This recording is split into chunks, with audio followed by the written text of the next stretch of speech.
Alright, what is up, everybody? This is Chris. I am coach of the Hannibal Hoothoots in the Fun Pokemon League. We are going into Week 2. This is my Week 2 game against Soccer Dude 26, and I believe his team was the Toronto Torterras. Now, Soccer Dude has since been removed from our league due to some personal reasons of him and some of the admin group, but let alone that, we did get to play a game before all of this happened. I came into this game 1-0 after a win last week against Kaya, and Soccer Dude also came into this game with a 1-0 record. Pretty scary team, honestly, and I assisted him in drafting it, so I gotta say I kind of knew it decently well as he picked what he picked. A lot of things on his team. His full team is Ambipom, Megaladios, Galvantula, Mienshao, Cryogonal, Manaphy, Darmanitan, Mandibuzz, Slurpuff, Hippowdon, and Ferrothorn. You heard a lot of huge threats in here that you don't necessarily see on your team, on the team in front of you. We are doing a post-battle recap. I tried to do live battles, but last week I was deathly ill, attempted to do a live battle, and it just didn't sound good. I didn't sound healthy. It was gross, and no one would have enjoyed it. So we're just going to do a post game here. Just a really quick overview of what I brought. I did bring the Tornadus Therian. Tornadus Therian is scarfed for the intent to outspeed Manaphy after a Z Rain Dance, and also outspeed other Scarfers on his team, like Manaphy, like the Darmanitan, and possibly the Ambipom if it happened to bring a choice scarf. I did bring an Insect Plate Araquanid specifically for the Megaladios, which you see didn't come, but Araquanid does have the webs option that comes with it. Standard rock setting, a Lolowak, just a big hitter that hits things really hard and can set up rocks. I did bring standard Nidoking with Toxic Spikes, and then 3 special move coverage with Life Orb, Sheer Force.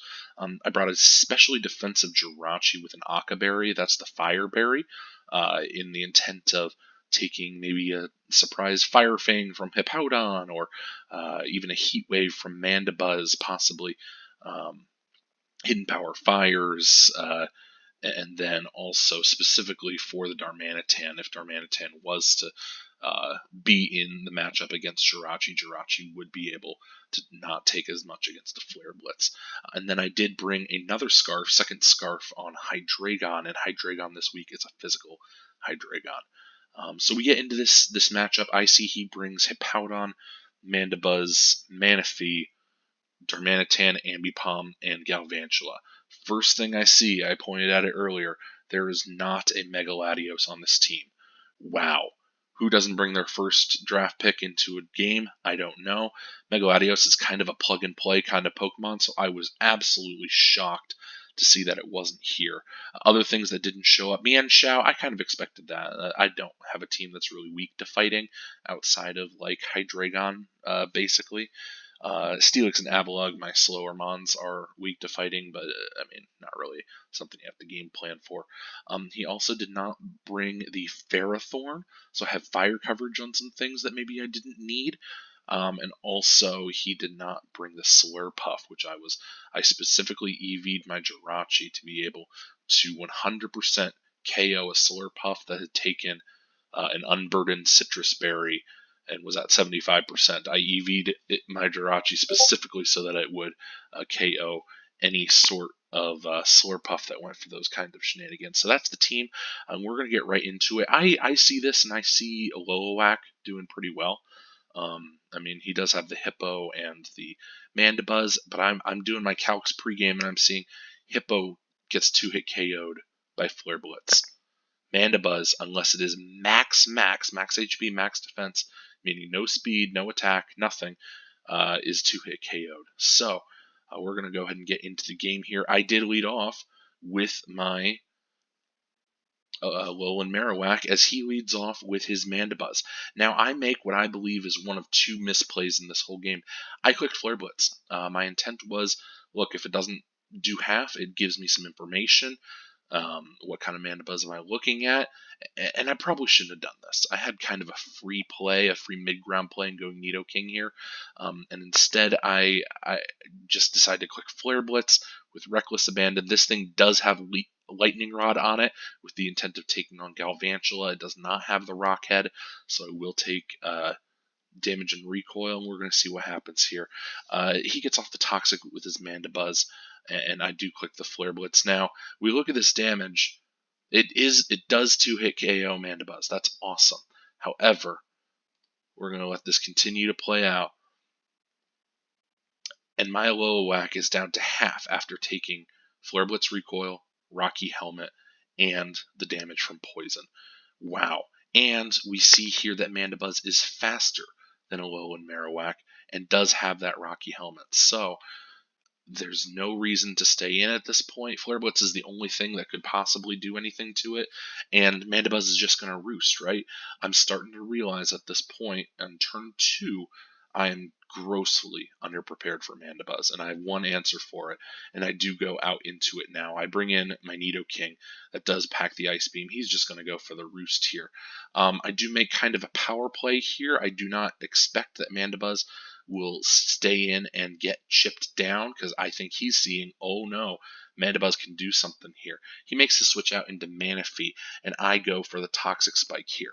Now, that probably wasn't my best play. Toxic Spikes will end up doing some work later in the game, but I could have gone for a Sludge Wave and got some damage on this Manaphy.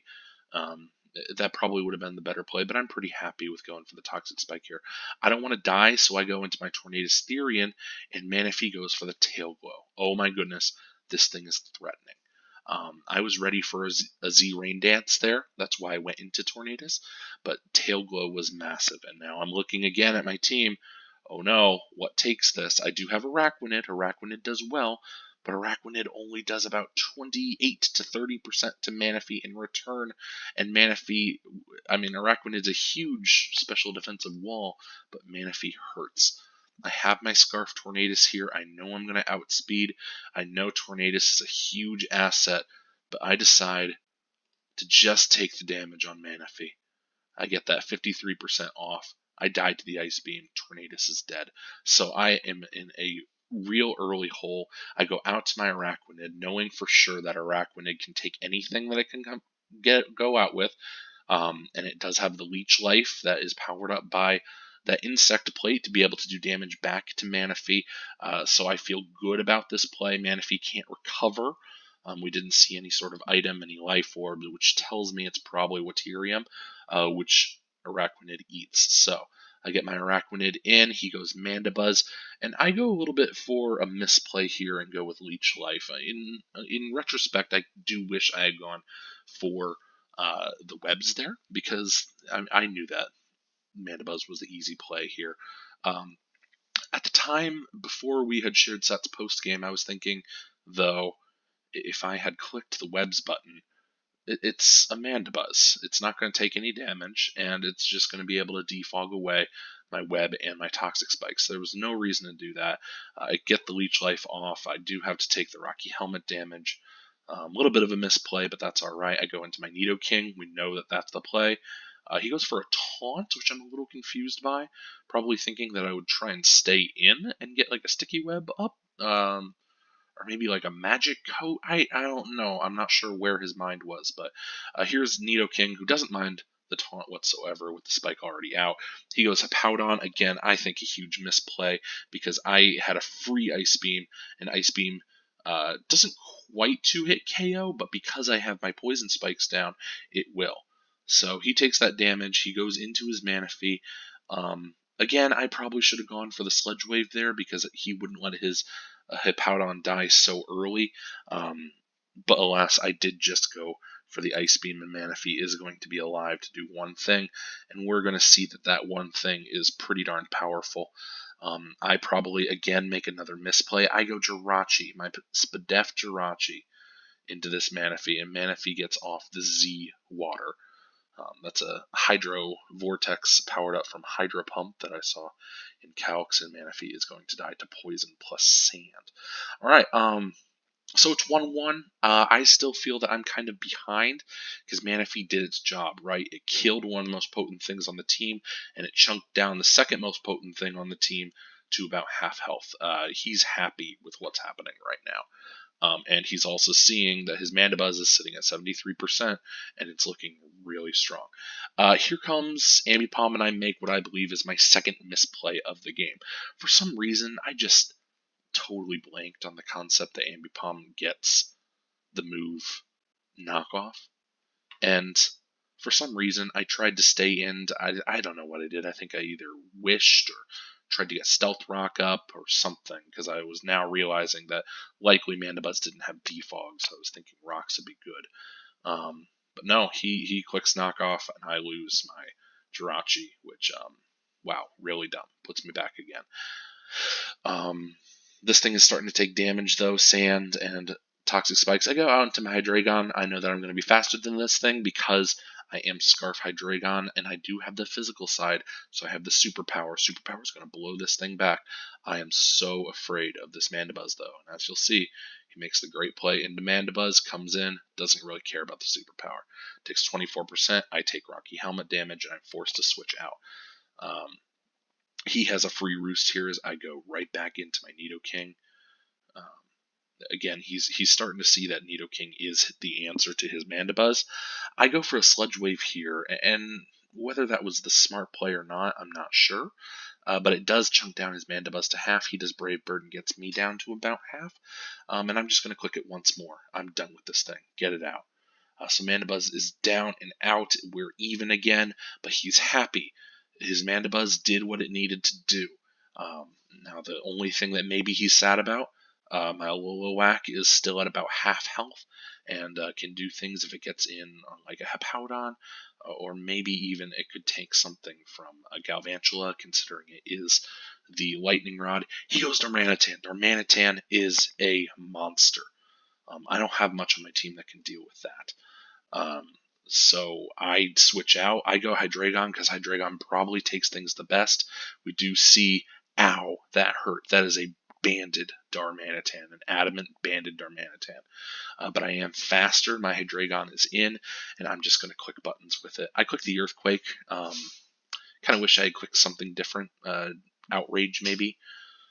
Probably would have done more. I was thinking maybe Darm would stay in, but that's all right. Hippowdon's in. I go ahead and go my Araquanid, who just kind of has a free matchup here. And here I go for the substitute because I'm thinking he has to have Stone Edge in order to hit this thing. Earthquake's not going to do it. None of the Fangs are going to do it. He gets Rocks up. Kind of sucks, but it's whatever because now I have an Araquanid behind a sub. I get my Sticky Web up, which is massive in helping me stop Darmanitan and helping me stop Galvantula, and he does reveal the Rock Slide, which means he can break my sub, and I can't just kind of go for endless substitutes on him and just exist behind a sub. He can break it, which tells me then that it's just best to kill this thing. So I do. I click the liquidation button. It's gone. Hippowdon's gone, and I do have a one Pokemon lead, but he has the threats on his team, and he brings in one of the biggest ones right here in Galvantula. It is sticky webbed, but it's an electric type that does a lot. Lilowhack comes in on the Volt Switch, does take it with its Lightning Rod, but we see here, I'm thinking, Bug Buzz doesn't quite kill me. He reveals the Hidden Power, whatever it is, Hidden Power Ground, Hidden Power Water. Take your pick of what was super effective against a Lilowhack there, but whatever it was did the job perfectly. Probably ground, and I think about it. I don't have any ×2 weaknesses on my team other than Fairy from Hydreigon. You can't go HP Fairy, so I'm not really sure what it was. Galvantula is taking damage, but it's slow, right? And Nidoking can come out and outspeed. This is what Nidoking is here for, and it does just click the Earth Power and take the kill. I'm feeling really good. Nidoking behind a web is looking awesome. And I think right here, I got this game in the bag. I felt great because Ambipom doesn't outspeed Nidoking, and we saw earlier that the Darmanitan was banded, so we know Darmanitan isn't going to outspeed. And he reveals, I go my Hydreigon here, because well, what I was thinking is if he's a regular ambipom variant, there's no doubt that he wouldn't go for knock or for a fake out there, right? Because fake out would have almost killed Nidoking, if not gotten really close, and then he could kill with something else. I don't know. Ambipom has probably quick attack in its inventory. It wasn't possible. I wasn't sure if that was going to be a thing. So I do decide to come right back into Nidoking. He does take a little bit more poison damage that factored in because I'm sure it was a roll. And we see return again, revealing that that is indeed a Scarf Ambipom. We didn't know that earlier. We didn't know that from the Jirachi play because Jirachi was just naturally slower than Ambipom. And unfortunately, all we have now is the Araquanid that gets to switch in onto rocks. This thing's just going to kill it, there's no doubt. And we go down and take the 2-0 loss to the Toronto Torterras. So, really good game to Soccer Dude. He and I have had our personal differences, but he played that game brilliantly. He did really well. He planned well with the Mandibuzz Rocky helmet, and knowing that I didn't do a lot to it. And he just played very well, and I totally accept the loss as a player. So that brings us to 1-1 on the season in the Fun Pokemon League.